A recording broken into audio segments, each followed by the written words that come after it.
The hard thing about hard things. नमस्ते दोस्तों, आज हम एक ऐसी किताब की गहराई में उतरेंगे जिसे सिलिकॉन वैली का सीईओ बाइबल कहा जाता है। बेन हॉरविट्ज की the hard things about hard things. ये किताब आपको सफलता का फार्मूला नहीं देती। इसके बजाय ये उस संघर्ष की सच्ची कहानी बताती है जो हर महान कंपनी के पीछे छिपा होता है। कर्ज, कर्मचारियों को निकालना, उत्पाद का फेल होना और रातों की नींद हराम कर देने वाली चिंताएं। हॉरोविट्ज ने अपनी कंपनी ऑप्सवेयर को दिवालियेपन के कगार से उठाकर 1.6 बिलियन डॉलर में बेचा, और उन्होंने इस प्रक्रिया में जो सीखा वो हर लीडर के लिए एक जरूरी सबक है। तो चलिए बिना किसी देरी के इस हार्ड यात्रा को शुरू करते हैं। भाग 1, स्ट्रगल, अस्तित्व का युद्ध। अध्याय 1 से 3, स्ट्रगल की हकीकत। हॉरोविट्ज पहला और सबसे जरूरी सबक देते हैं। सीईओ का जीवन सिर्फ शानदार डील या आईपीओ नहीं है। असली जीवन तो स्ट्रगल है। स्ट्रगल की परिभाषा। स्ट्रगल तब होता है जब कोई आसान जवाब न हो। आपके पास सिर्फ खराब और कम खराब विकल्प बचते हैं।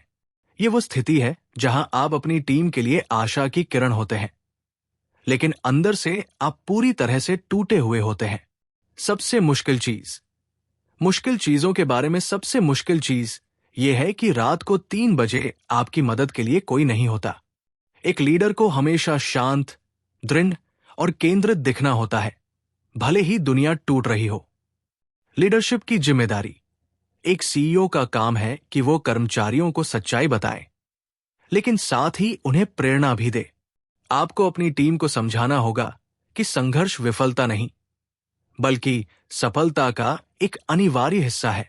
आपको अपनी कंपनी को खत्म होने से बचाना है, चाहे कीमत कुछ भी हो। भाग 2, लोग, टीम को संभालना। अध्याय 4 से 7, टीम को कैसे बनाएं और मैनेज करें। हॉरोविट्ज के अनुसार आपकी कंपनी की सफलता 90% इस बात पर निर्भर करती है कि आप लोगों को कैसे मैनेज करते हैं। फायरिंग, किसी को नौकरी से निकालना सबसे मुश्किल और बुरा काम है। हॉरोविट्ज जोर देते हैं कि यह काम जल्दी, साफ, स्पष्ट और अत्यंत सहानुभूति के साथ किया जाना चाहिए। इससे बचने की कोशिश न करें। अनिश्चितता कर्मचारियों के लिए सबसे ज्यादा जहरीली होती है। रिटेंशन, लोग अक्सर पैसा या सुविधाएं कम होने के कारण नहीं छोड़ते। वे खराब मैनेजमेंट, खराब लीडरशिप या कंपनी की आंतरिक राजनीति के कारण छोड़ते हैं। लीडर का काम इन 3 चीजों को हटाकर एक ऐसी संस्कृति बनाना है जहां बेहतरीन लोग टिके रहें। सीईओ की ट्रेनिंग।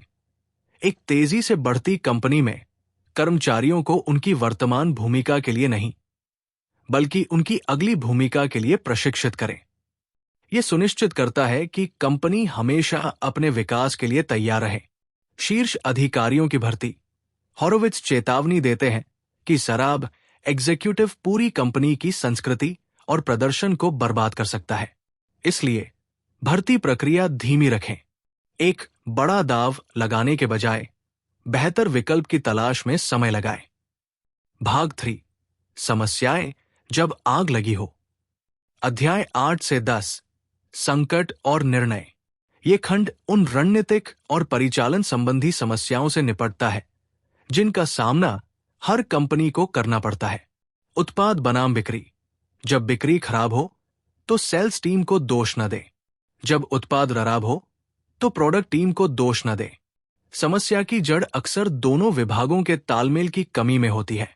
लीडर को इसका सही समाधान खोजना होगा। प्रतिस्पर्धा से निपटना। अगर कोई प्रतियोगी आपको बाजार से बाहर कर रहा है तो निष्क्रिय होकर मरे नहीं।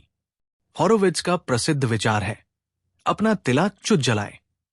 इसका मतलब है कि अपनी पुरानी रणनीति को पूरी तरह से त्याग दें और एक नया युद्ध शुरू करें जिसके लिए आपका प्रतियोगी तैयार न हो, जैसे एक नया उत्पाद, नया बाजार। कंपनी की संस्कृति को खुद विकसित होने न दें, इसे जानबूझकर डिजाइन करें। हॉरोविट्ज बताते हैं कि आपकी संस्कृति का सबसे महत्वपूर्ण पहलू ये नहीं है कि जब सब कुछ अच्छा हो तब आपकी कंपनी कैसी दिखती है, बल्कि यह है कि जब मुश्किलें आती हैं तो आपकी टीम कैसा बर्ताव करती है। रिपोजिशनिंग, जब बाजार बदल जाता है और आपका मूल उत्पाद अब प्रासंगिक नहीं रहता, तो आपको अपनी कंपनी को रिपोजिशन करना होगा। ये एक दर्दनाक प्रक्रिया है, लेकिन अस्तित्व के लिए जरूरी है। भाग 4, अंतिम विचार, आगे बढ़ना। अध्याय 11 से 12, लीडरशिप का सबक। अंतिम खंड एक अच्छे लीडर की व्यक्तिगत विशेषताओं पर केंद्रित है। नई बातें सीखना। एक अच्छा सीईओ ये स्वीकार करता है कि वो सब कुछ नहीं जानता। उन्हें हमेशा नया सीखने के लिए तैयार रहना चाहिए और अपने आसपास के लोगों से फीडबैक लेने के लिए विनम्र होना चाहिए। सीईओ के दोस्त हॉरोविट्ज सलाह देते हैं कि एक सीईओ को हमेशा पीयर ग्रुप बनाना चाहिए।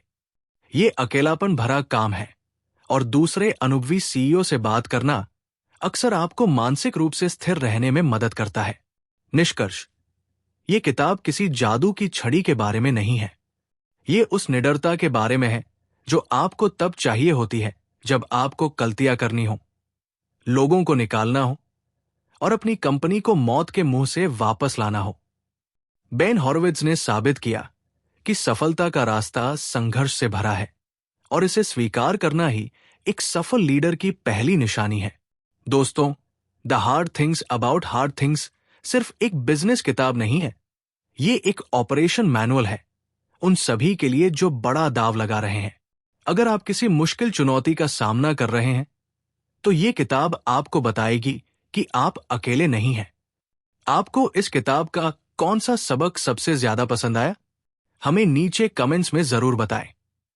अगर आपको यह विस्तृत सारांश पसंद आया, तो इस वीडियो को लाइक करें और सब्सक्राइब करें ताकि आप ऐसी और भी जरूरी बिजनेस लर्निंग मिस न करें। मिलते हैं अगले वीडियो में। तब तक हार्ड चीजों को करते रहें।